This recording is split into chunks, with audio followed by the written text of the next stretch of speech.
لیکن جب واپس آئے ہیں مالٹا سے 3.5 سال کی نظر بندی گزار کر، تو شیخ الہند رحمۃ اللہ علیہ نے 2 نہیں 3 کام. ایک کام شیخ الہند نے یہ کیا کہ مسلح تحریک کو غیر مسلح تحریک پہ بدل،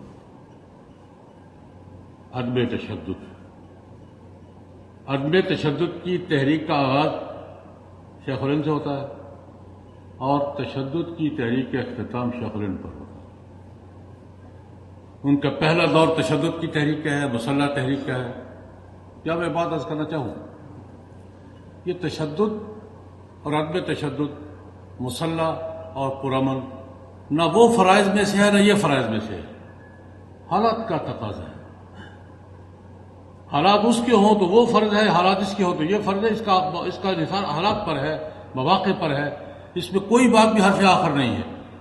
حالات کا تقاضا وہ ہو وہ ضروری ہے، حالات کا تقاضا یہ ہو تو یہ ضروری ہے. ایک الگ بات ہے. اس میں بھی ایک مستقل، ڈاکٹر صاحب کا ایک مستقل موقف تھا، میرا بھی ایک مستقل موقف ہے اور قریب قریب ملتا جلتا ہے. لیکن بہرحال میں یاد کر رہا ہوں، شیخ الہند نے ایک کام تو یہ کیا کہ وہی جو شاہ ولی اللہ نے کیا تھا. شاہ ولی اللہ رحمۃ اللہ علیہ نے بھی آغاز کیا تھا کہ بھائی مسلمان کا قرآن پاک کے ساتھ شعوری تعلق ہونا چاہیے. عقیدت کا تو ہے، احترام کا بھی ہے، برکت کا بھی ہے، ثواب کا بھی ہے، محبت کا بھی ہے، لیکن شعوری تعلق اس کا آغاز شاہ ولی اللہ نے کیا تھا.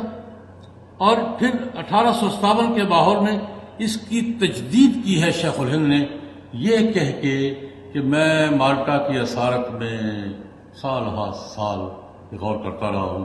اس امت کے زوال کے اسباب کیا ہیں؟ 2 اسباب ہیں.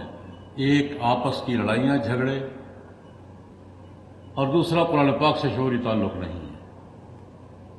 حضرت شیخ الہند نے کہا کہ آپس میں جھگڑے کم کرو بھائی، اتحاد کی کوشش کرو، اور قرآن پاک کے ساتھ نئی نسل کا شعور کا اور فہم کا تعلق قائم کرو، تب آنے والی گمراہی سے بچ سکو گے، آنے والی الغار سے بچ سکو گے.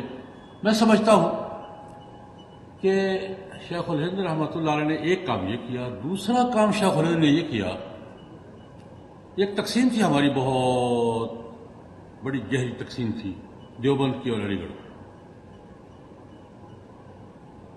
دیوبند والے، دیوبند ایک خالص مذہبی ذوق اور ایک خالص آج کی تعلیم کا ذوق.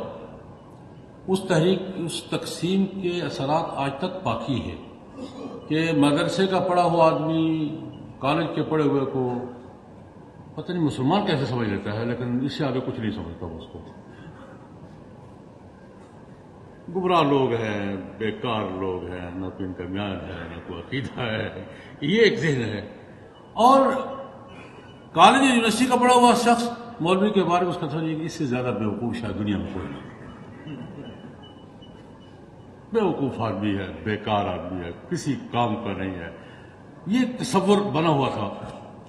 علی گڑھ کی سوچ کی انتہا بتائی ہے میں نے، اور مدرسے کے سوچ کی انتہا بتائی، دونوں انتہائیں ہیں. شیخ الہند رحمۃ اللہ علیہ مالٹا کی اسارت کے بعد واپس آئے ہیں تو سیدھے علی گڑھ گئے ہیں یہ کہنے کے لیے کہ نہیں بھائی ہماری لڑائی اچھی نہیں ہے، تم بھی ہمارے جیسے مسلمان ہو، ہم مل جل کے آگے چلیں گے تو بات بنے گی. اور شیخ الہند کی تحریک پہ یہ شیخ الہند کے اثرات تھے کہ محمد علی جوہر وہاں سے اٹھے، اور ظفر علی خان اٹھے، اور شوکت علی اٹھے، اور ڈاکٹر انصاری اٹھے، اور حکیم اجمل خان اٹھے. یہ علی گڑھ کی پیداوار تھی، لیکن تحریک میں شیخ الہند کے دست و بازو تھے. یہ ملاپ کر رہا ہے. یہ شیخ الہند کا پہلا قرآن پاک کی طرف توجہ دلائی، دروس قرآن کے حلقے قائم کیے. اور میں یاد کرتا ہوں، میں نے پہلے بھی ایک بار کیا تھا کہ دروس قرآن کا پہلا حلقہ شیخ الہند کے شاگرد حضرت مولانا احمد علی لاہوری نے لاہور میں قائم کیا. پنجاب کا پہلا حلقہ تھا، بستی پنجاب کا پہلا حلقہ تھا درس قرآن کا. حضرت شیخ الہند کے شاگرد تھے حضرت مولانا احمد علی لاہوری. اور اسی کا تسلسل میں سمجھتا ہوں ڈاکٹر اسرار احمد صاحب کا یہ محاضرات قرآنی کا سلسلہ، میں اس کو اسی تسلسل کا حصہ سمجھتا ہوں. اور دوسری بات، علی گڑھ گئے اور علی گڑھ اور دیوبند کا ملاپ کروایا، اور اس کا نتیجہ دیکھا دنیا نے کہ شیخ الہند کے علی گڑھ جانے سے وہاں سے محمد علی جوہر آئے، پھر شوکت علی آئے، ڈاکٹر انصاری آئے، پھر حکیم اجمل خان آئے. اور تیسری بات حضرت شیخ الہند نے رحمۃ اللہ علیہ کیا کی، جو نہیں کر سکے اور جس کا صدمہ ڈاکٹر صاحب کو آج تک تھا اور وہ اس کو کرنے کی کوشش کرتے آ رہے تھے، کہ شیخ الہند نے جس طرح مسلح تحریکوں کا ایک نظم تھا اور ایک امیر کے تحت مسلح تحریکیں تھیں، شیخ الہند کا تصور یہ تھا کہ پرامن جدوجہد جو ہے یہ بھی ایک امیر کتاب ہے۔ ڈاکٹر صاحب نے اپنی کتاب میں تفصیل سے لکھا اور دوسری کتاب میں تفصیل سے موجود ہے۔ شیخ الہند رحمۃ اللہ علیہ نے یہ تصور پیش کیا کہ مسلح تحریک مسلح نہ کرو، پرامن کرو۔ مزاحمتی تحریک اب پرامن بھی ہو سکتی ہے اور اس کے بڑے دنیا میں بہت سی اس کی مثالیں موجود ہیں۔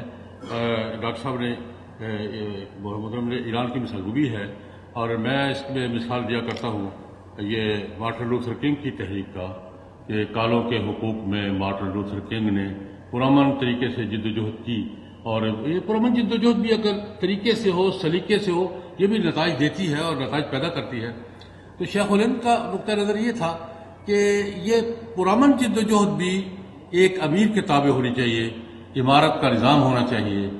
عمارت کا نظام قائم کرنے میں ان کو کامیابی نہیں، وہ فوت ہو گئے، جلدی فوت ہو گئے، اور مولانا ابوالکلام آزاد کو وہ امیر ملت منتخب کرانا چاہتے تھے، کامیاب نہیں ہوئے، اور وہ ایک سلسلہ تھا۔ امیر کی موجودگی اور عمارت کا نظام